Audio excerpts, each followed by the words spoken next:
Okay, in this video I am going to be going over how to start a coil vase.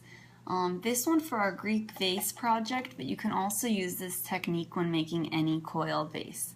So you're going to start out with a piece of slab that has already been smoothed nicely on both sides.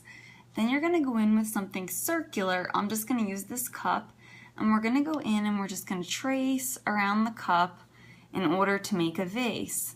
Now, a base. I know in our bowl project we used a pinch pot to start out with, but when making a vase you want to make sure to actually cut out a shape like this. So I'm going to go in once I traced it and I'm just going to cut it out. And this is going to be the bottom of our vase. Now, in a lot of the different Greek designs I showed you guys for vases, they did have a bottom, and I'm going to show you guys how we could go ahead and do that as well. So I'm going to go in. What you want to do is you want to make sure you have a really nice smooth bottom. So smooth around the edges, smooth out any of those little imperfections. And once again, we want to make sure that our slab is a 1/2 inch big.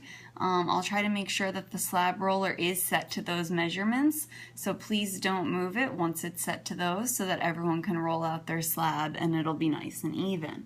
So I have a bottom like that. What I'm going to do next is I'm going to go ahead and I'm going to add coils to this. I'm just going to make one coil really quickly to show you guys, although I know that you're pretty familiar with them from our last project. With this, we do want to be working with similar size coils as we did our last project, maybe a little bit smaller if you're making a smaller vase.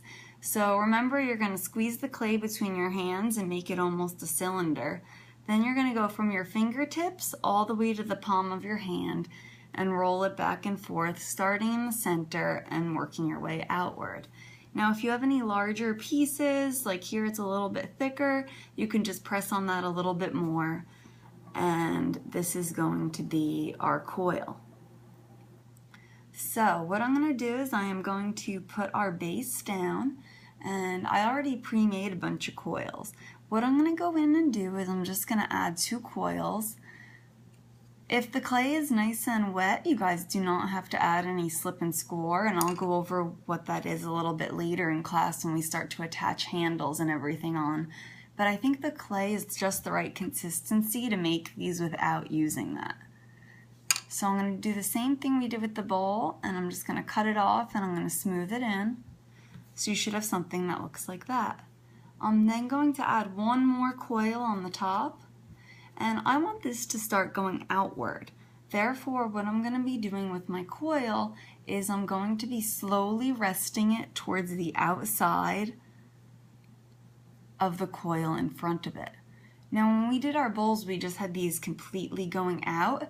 Eventually, we are going to want these to start going up and in, and I'm going to go over that in this video as well. So make sure you cut it off so it's approximately lining up. You don't want to just wrap all your coils up, or else you'll have difficulty getting an even shape. Now, this is going to be the hardest part. Once you get a few more coils on, it will be much easier to smooth in. But what you're going to do is you're going to pick it up. You're going to support it with your inner hand the same way we did when we were making our bowls. And we're just going to smooth it down with our thumb, taking the clay from the top and moving it to the bottom, because that's where our thickest clay is going to be. Once you get something like that, we're going to go in and we're going to smooth it out with our finger, and we're going to go in and I'm going to teach you how to smooth the whole entire thing out at the end. But for this, what you want to do is just try to connect your coils step by step. You can even use the method of just taking like little extra pieces of clay, putting them on, and then attaching them and smoothing them in if your coils were a little bit too thin and you feel like you're just not able to smooth them out. So I'm going to go around all the edges and do the same thing, and that would be the first start of your 2 coils. If you are not going to be seeing the inside of your vase, you do not have to smooth your inner coils for this. You only have to smooth the ones you're going to be able to see. If you do choose to smooth them, that's okay. That is completely up to you. So now that we have our vase starting to go out, you could bring it out a little bit further by stacking your coil out. You could start to bring it up by stacking your coil directly on top, or if you gradually want to start to go in once you reach a tall enough height, you could just start to go in like this with your coil. And gradually, as they stack on each other, you'll see that it'll start to go in. So hopefully that makes sense. I'm going to do the same thing, showing you how it would go out, but I know that you guys are familiar with this from making bowls.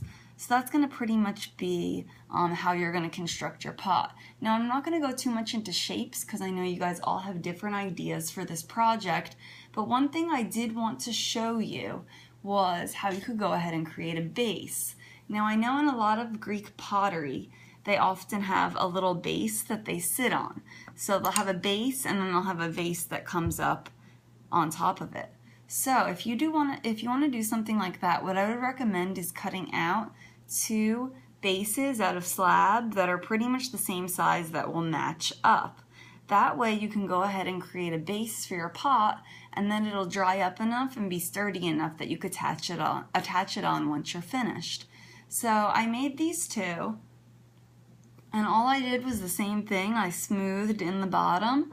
I then went in and I pinched it out just to kind of get that flare. And I'm going to just set it out on my board or on my table and let it dry out. Now if you can imagine that this was a full vase I had built from my sample, once I'm done building my full vase, I'm just going to rest it on top of there, and there I'll have a nice bottom to go with my vase as I build up and then in and then add handles on.